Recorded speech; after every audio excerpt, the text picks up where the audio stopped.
Welcome to the Andy Vis channel. I am Lam Dieu Yen, and I am delighted to be your host today.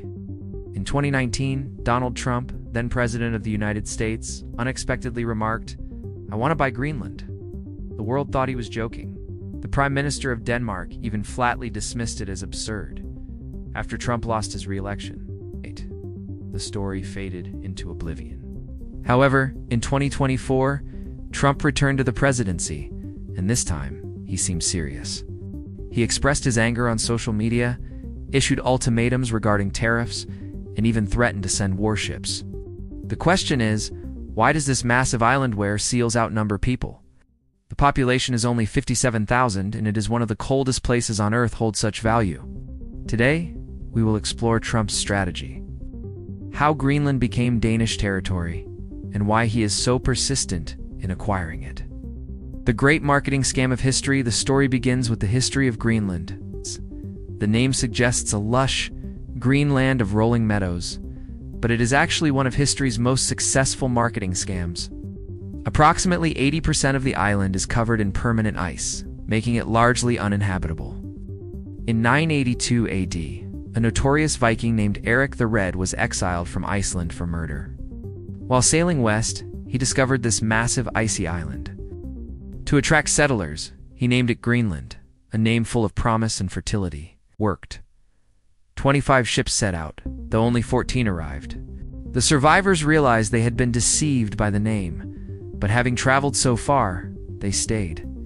How it became Danish territory? Because Eric the Red was a Norwegian Viking. Greenland should historically belong to Norway. However, it is currently an autonomous territory of Denmark. Why?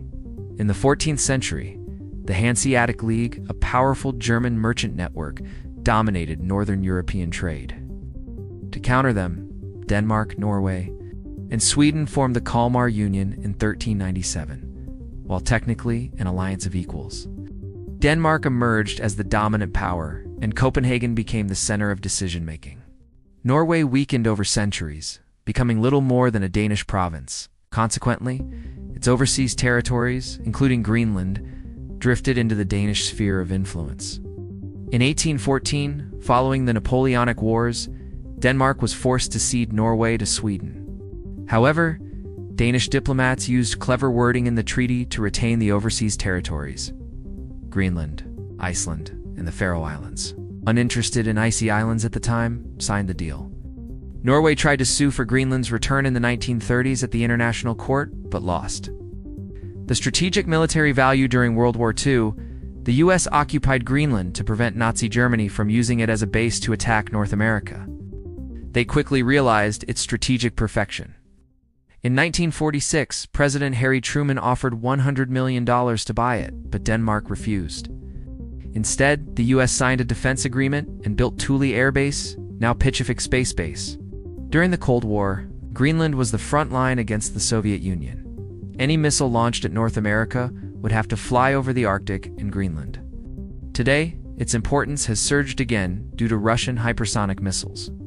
Greenland offers the U.S. vital seconds of warning. Furthermore, as Arctic ice melts, the Northwest Passage is opening, potentially shortening shipping routes between Europe and Asia by 40%. Whoever controls Greenland controls a strategic global crossroads. The real estate and resource play for Trump, a real estate mogul. Greenland is a premium property that hasn't been closed yet. Beyond military value, Greenland holds the world's largest untapped reserves of rare earth minerals, along with billions of barrels of oil and gas.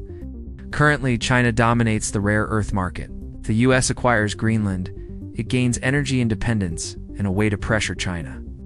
The legacy of a President Trump is thinking about his place in history. Great U.S. presidents like Thomas Jefferson, Louisiana Purchase, and Abraham Lincoln preserving the Union changed the shape or trajectory of the nation. At 80 years old, Trump wants a monumental achievement. Adding 2 million square kilometers to U.S. territory would solidify his legacy alongside the Founding Fathers. The perspective of Greenland and Denmark. For the 57,000 residents of Greenland, this isn't a Game of Thrones. Currently, they receive $600 million annually in subsidies from Denmark, supporting a high-quality Nordic welfare system, free healthcare, free education, social security. While Trump promises wealth, many fear the American system would replace their safety net with expensive private healthcare and debt. For Denmark, Trump's offer is not an economic proposal. It is an insult to their sovereignty. Denmark is a wealthy nation with global giants like Novo Nordisk, Maersk, and Lego. They don't need the money, and they view the proposal as monetary colonialism. The what-if scenario: if Trump actually succeeded in buying Greenland, global order would shift. 1. Militarization.